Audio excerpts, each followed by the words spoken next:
ஏற்கனவே நம்ம விருந்தினர் இளங்கோவன் அவர்கள் சொன்ன மாதிரி இந்த 3 நிலைகளை தொடர்ந்து தற்பொழுது இந்த 16 நிமிடத்தில் வெற்றிகரமாக தன்னுடைய எல்லா துணைக்கு வந்த ராக்கெட்டோட உதிரி பாகத்தெல்லாம் விட்டுட்டு அங்கே சேட்டலைட் ஆனது அங்கே நிலைநிறுத்தப்பட்டிருக்கு. இதன் பிறகு வேற ஒரு ப்ராசஸும் தொடங்க இருக்கிறது.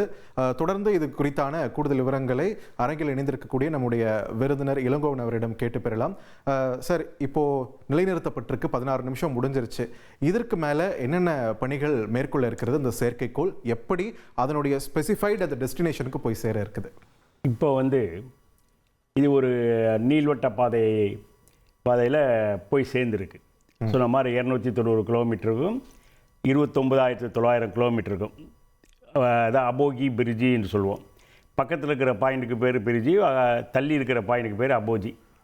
இதுக்கு சேட்டலைட் 300 கிலோமீட்டருக்கும் வரும், பூமிக்கு நேராக 300 கிலோமீட்டருக்கு வரும், 30,000 கிலோமீட்டருக்கும் தள்ளி போகும். இதுதான் இந்த பாதை. இதை நம்ம புரிஞ்சுக்கணும். இந்த நீள்வட்ட பாதைங்கிறது இதுதான். இந்த 300க்கும் 30,000த்துக்கும் இருக்கும்.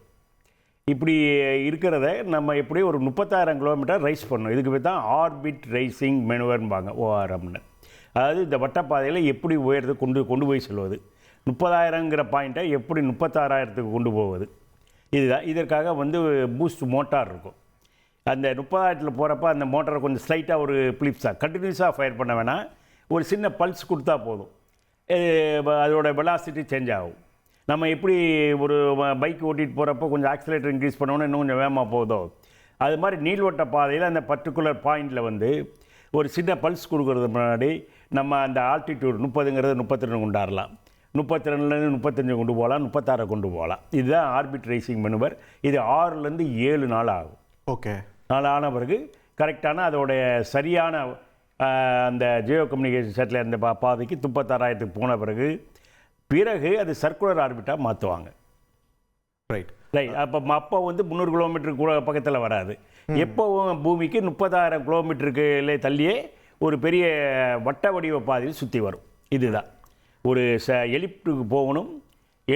எலிப்ஸ் நீள்வட்ட பாதையிலேருந்து வட்ட பாதைக்கு மாறணும். இதுதான் இந்த மெனுவர்ஸ். இதை தான் நம்ம ஆர்பிட் ரைசிங் மெனுவர்வோம். அதுக்கு எப்படி ஒரு 6 அல்லது 7 நாள் கண்டிப்பாக நடக்கும். வெற்றிகரமான இந்த திட்டம் இப்போது நிலைநிறுத்தப்பட்டிருக்கு. ஒரு பிரம்மாண்டமான ஒரு திட்டம். இவ்வளவு செலவு பண்ணியிருக்கோம், இவ்வளோ ஒரு பிரம்மாண்டமான ஒரு செயற்கைக்கோள் நிலைநிறுத்திருக்கோம் அப்படின்னா கண்டிப்பாக இதுக்கு ஒரு பெரிய யூசஸ் இருக்கு இல்லையா? அதை பற்றி தெரிஞ்சுக்கலாம். இனி செல்லும் இடமெல்லாம் செய்தி. தந்தை டிவியின் வாட்ஸ்அப் சேனலை ஃபாலோ பண்ணினா செல்ல இருக்கும் இடமெல்லாம் செய்தி. இதோ QR கோட் இப்பவே ஸ்கேன் பண்ணுங்க, ஃபாலோ பண்ணுங்க.